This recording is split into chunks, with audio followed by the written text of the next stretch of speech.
Admit you don't understand the people you deal with. Even your spouse or your children, they're mysteries to you. You don't really know what they're thinking. So admit that first.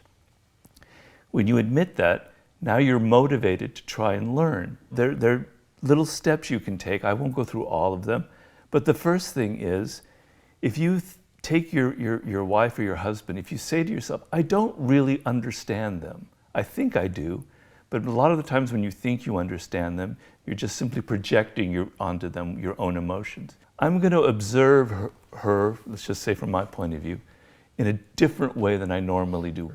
And I'm going to look at her nonverbal communication because I'm a big believer in nonverbals. And today I'm going to glean one truth about my wife or spouse or partner that I had never noticed before.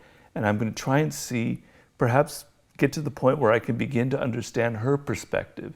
So if, for instance, there's an argument or a disagreement, here's another instance where you step back and you go, stop being so self-righteous and maybe try and take the step of understanding her point of view. So, so these are sort of baby steps that you take in life. You can use this in your office where you think you know your colleagues, but you don't know them, and they might be having thoughts about you that aren't very pleasant, that you don't want to confront. Step back and start observing them. And I have many, many examples in the book about lessons on how you can start observing people, observing their body language, seeing the subtext behind their words, seeing their patterns of behavior.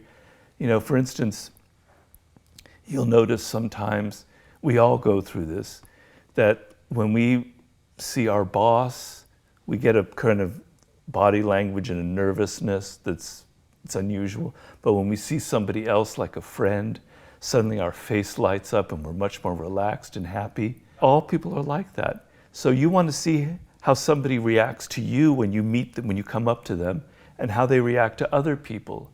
And notice that there's a great difference when they see you and suddenly they're very nervous around you, or they're very excited. That will tell you a lot about yourself and about them.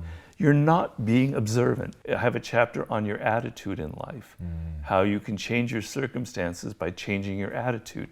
Your attitude towards life will determine what you get. If you're avoidant and hostile towards people, a hostile person will tend to create hostility around him. So how can I alter my attitude? And it's a struggle every single day. I have to be incredibly patient and